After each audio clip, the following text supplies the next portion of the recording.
آج ہم ایک بہت اہم معاشرتی اور فقہی مسئلے پر بات کر رہے ہیں۔ یہ مسئلہ طلاق کے بعد خواتین کے حقوق سے جڑا ہے۔ خاص طور پر سوال یہ ہے کہ طلاق کے بعد عدت کے دوران عورت کے جو روزمرہ کے اخراجات ہیں، یعنی نان و نفقہ اور رہائش، اس کا ذمہ دار کون ہوتا ہے؟ ہمارے پاس اس موضوع پر ایک مختصر سی تحریر ہے جس میں ان سوالات کے جواب دینے کی کوشش کی گئی ہے۔ تو آئیے ذرا گہرائی میں جا کر دیکھتے ہیں کہ اس سلسلے میں بنیادی اصول کیا ہیں۔ تو سب سے پہلا اور شاید سب سے بنیادی سوال، عدت میں مطلقہ کا خرچہ کس کے ذمے ہے؟ جی، تحریر اس حوالے سے بالکل واضح ہے۔ طلاق واقع ہونے کے بعد عدت مکمل ہونے تک مطلقہ بیوی کو رہائش دینا اور اس کے نفقے یعنی کھانے، پینے، پہننے اوڑھنے کے اخراجات کا انتظام کرنا یہ شوہر پر لازم ہے۔ یہ کوئی آپشن نہیں بلکہ ایک شرعی ذمہ داری ہے۔ اچھا، یعنی یہ شوہر کی ذمہ داری ہے۔ لیکن فرض کریں شوہر طلاق کے بعد بیوی کو کہتا ہے کہ وہ اپنے والدین کے گھر چلی جائے، یعنی وہ رہائش نہیں دیتا، تب کیا ہوگا؟ کیا خرچہ دینے کی ذمہ داری بھی ختم ہو جائے گی؟ نہیں، ایسا نہیں ہے۔ تحریر کے مطابق اگر شوہر رہائش فراہم نہیں بھی کرتا تب بھی نفقہ یعنی روزمرہ کا خرچہ دینا اسی کے ذمے رہے گا۔ رہائش نہ دینا اسے مالی کفالت کی ذمہ داری سے بری نہیں کرتا۔ صحیح، یعنی خرچہ تو پھر بھی دینا پڑے گا۔ جی بالکل۔ لیکن یہاں ایک اور دلچسپ صورتحال ہو سکتی ہے۔ اگر شوہر نے تو رہائش دی مگر متعلقہ بیوی خود ہی وہ جگہ چھوڑ کر چلی گئی، مثلاً اپنے میکے۔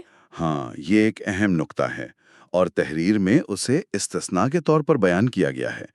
اگر شوہر نے مناسب رہائش فراہم کی ہے اور متعلقہ بیوی بغیر کسی معقول شرعی وجہ کے خود ہی وہاں سے چلی جاتی ہے تو جب تک وہ واپس نہیں آ جاتی وہ نفقہ کی حقدار نہیں رہے گی۔ اچھا، یعنی اگر وہ خود چھوڑ کر جائے تو خرچہ بند؟ جی، عارضی طور پر، جب تک وہ واپس نہیں آتی یا کوئی معقول وجہ پیش نہیں کرتی۔ ٹھیک ہے، یہ بات بھی واضح ہو گئی۔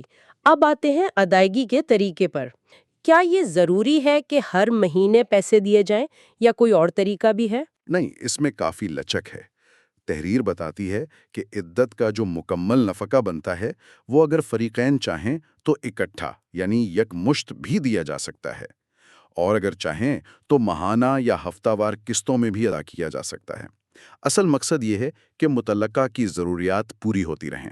صحیح، یعنی اس میں آسانی رکھی گئی ہے۔ جی اور اب وہ سوال جس پر اکثر اختلاف ہوتا ہے، نفقہ کی رقم کتنی ہونی چاہیے، اس کا تعین کیسے ہوگا؟ جی ہاں، یہ واقعی ایک آپ کہہ سکتے ہیں نازک معاملہ ہے۔ تحریر کے مطابق نفقہ کی مقدار طے کرتے وقت دو چیزوں کو دیکھنا لازمی ہے۔